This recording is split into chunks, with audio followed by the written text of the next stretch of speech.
streets are empty. The only thing I can see is my own silhouette.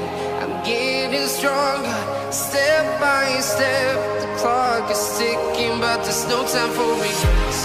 I've been flying from town to town, from London to Taiwan. I've been all around the globe, trying to protect your soul. We are heroes tonight. We will fly above the sky. We are heroes tonight. Yeah. We are heroes tonight. We will fly above the sky. We are heroes tonight.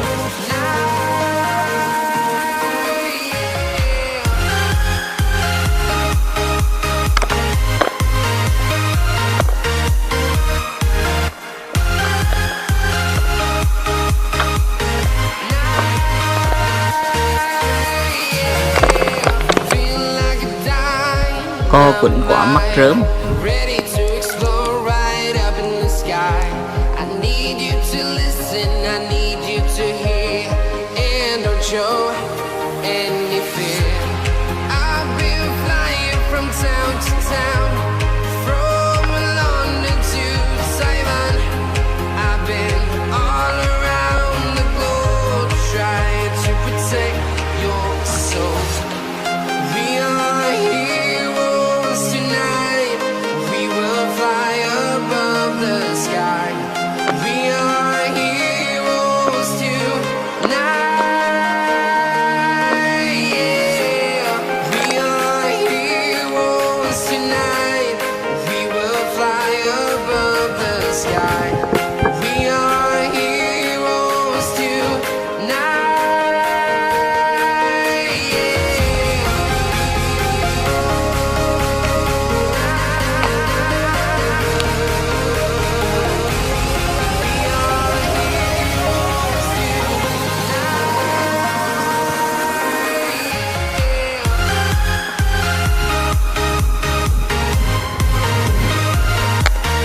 Ra nó rực được, nó thẳng co luôn.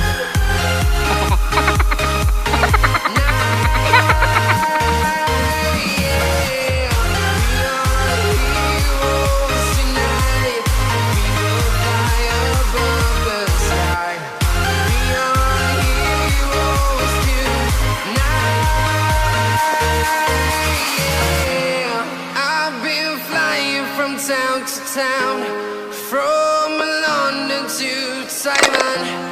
I've been all around the globe, trying to protect your soul.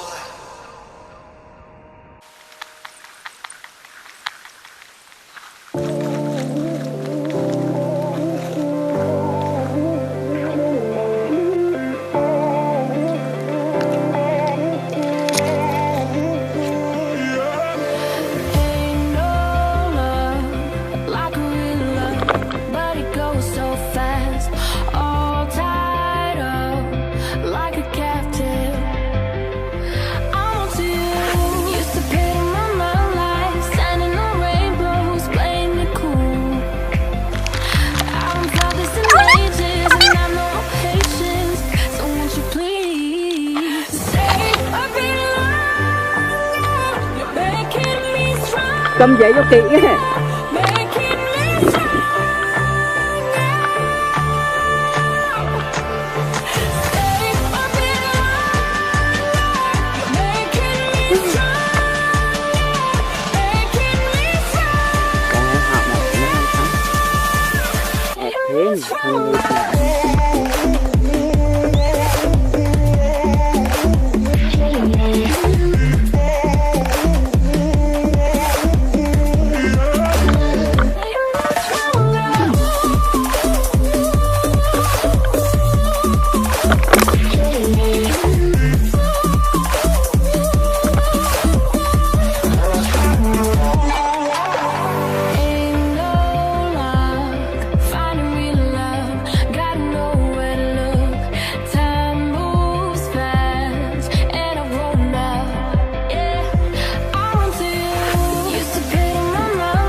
Được mới bịp. Được mới bịp. What? Wow. Wow. Wow.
Này thì nấp.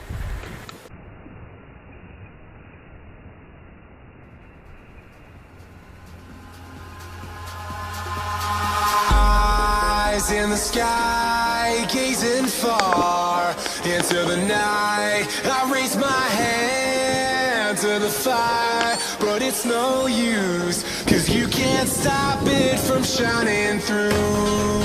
It's true, baby, let the light shine through. If you believe it's true, baby, won't you let the light shine through?